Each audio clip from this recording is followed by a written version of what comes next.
Hello hi అందరికీ welcome to my channel. It's me Rajeshwari. ఈరోజు అయితే నేను సింపుల్గా వెజ్ పిజ్జా ఎలా ప్రిపేర్ చేసుకోవాలో మనమైతే వీడియోలో చూద్దాం.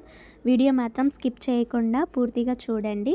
ఇప్పుడైతే ప్రాసెస్లోకి వెళ్దాం. ముందుగా అయితే ఒక బౌల్ తీసుకొని దాంట్లో ఒక కప్పు మైదా పిండి వేసుకోవాలి. ఇలా మైదా పిండి వేసుకున్న తర్వాత ఒక స్పూన్ పంచదార వేసుకోవాలి.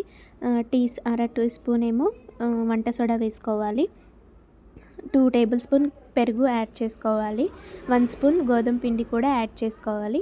ఇలా అన్నీ వేసిన తర్వాత బాగా కలుపుకోవాలి. మధ్యలో కొంచెం వాటర్ యాడ్ చేసుకొని నీట్గా చపాతీ పిండిలా కొంచెం ఆయిల్ కూడా వేసుకొని కలుపుకోవాలి. ఇలా కలుపుకున్న తర్వాత మనం ఇది ఒక చపాతీ ముద్దలా వచ్చే వరకు ఇలా నీట్గా కలుపుకొని ఒక 10 మినిట్స్ అయితే మూత పెట్టి పక్కన ఉంచేయాలి. ఇప్పుడైతే వెజ్ పిజ్జాలోకి కావాల్సింది cheese, onion, capsicum, tomato, sweet corn అయితే తీసుకొని మనమైతే పక్కన పెట్టుకొని ఇవి నీట్గా మనకి పిజ్జాలోకి ఎలా కావాలో ఆ విధంగా చిన్న చిన్న ముక్కలుగా కొంచెం మీడియం సైజులో కట్ చేసుకోవాలి. నీట్గా ఇలా టమాటో, క్యాప్సికమ్, ఆనియన్ అయితే కట్ చేసుకొని మనం పక్కన పెట్టుకోవాలి.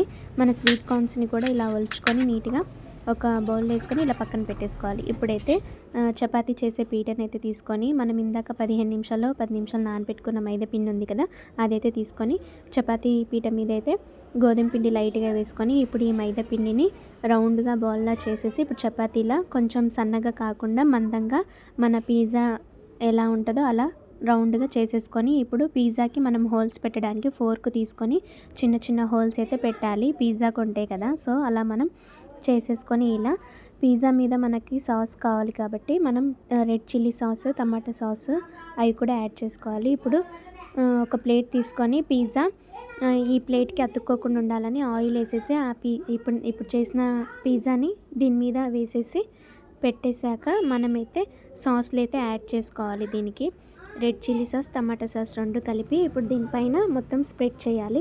ఇలా స్ప్రెడ్ చేసిన తర్వాత మనమైతే ఇందాక వెజిటేబుల్స్ కట్ చేసుకున్నాం కదా, అవి కూడా దీంట్లో యాడ్ చేసుకోవాలి. నీట్గా ఇలా అన్ని వెజిటేబుల్స్ అన్నీ యాడ్ చేసుకున్న తర్వాత అన్ని చీజ్ కూడా యాడ్ చేసుకోవాలి. ఇప్పుడైతే పొయ్యి మీద మనం ఒక బాండి పెట్టి కొంచెం లావు ఉప్పు ఉంటుంది కదా, అది మొత్తం లైట్గా ఇలా చల్లుకొని మనమైతే స్టాండ్ కూడా పెట్టేసుకోవాలి. ఇలా పెట్టిన తర్వాత ఇందాక మనం చేసుకున్న పిజ్జాని రెడీ చేసాం కదా, ఆ ప్లేట్ని అయితే తీసుకొని ఇప్పుడు బాండీలో పెట్టేసి మనమైతే ఒక 10 to 15 మినిట్స్ అన్నా లేకపోతే 20 మినిట్స్ అన్నా మూత పెట్టేసి అంతే వదిలేయాలి. లో ఫ్లేమ్లో పెట్టొచ్చు, మధ్యలో ఒకసారి హై ఫ్లేమ్లో పెట్టేసి ఇక్కడ చూడండి పిజ్జా అయితే మనకి ఇలా ప్లేట్కి అతుక్కోకుండా ఎంత నీట్గా వచ్చిందో. పిజ్జా అయితే రెడీ అయిపోయింది. ఇప్పుడు పిజ్జాని అయితే మనం కట్ చేసుకొని ఇలా చూడండి ఎంత నీట్గా వచ్చిందంటే ఇంట్లో ఇలా ట్రై చేయండి, చాలా బాగుంటుంది, నీట్గా వస్తుంది. పిల్లలకి ఇలా ఇంట్లో మనం వేడివేడిగా చేసి నీట్గా పెట్టొచ్చు.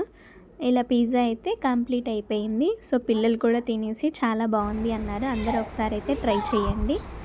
వీడియో మీకు నచ్చినట్లయితే లైక్ చేసి, షేర్ చేసి, సబ్స్క్రైబ్ చేసుకోండి. అందరూ ఒకసారి ట్రై చేయండి, చాలా బాగుంటుంది.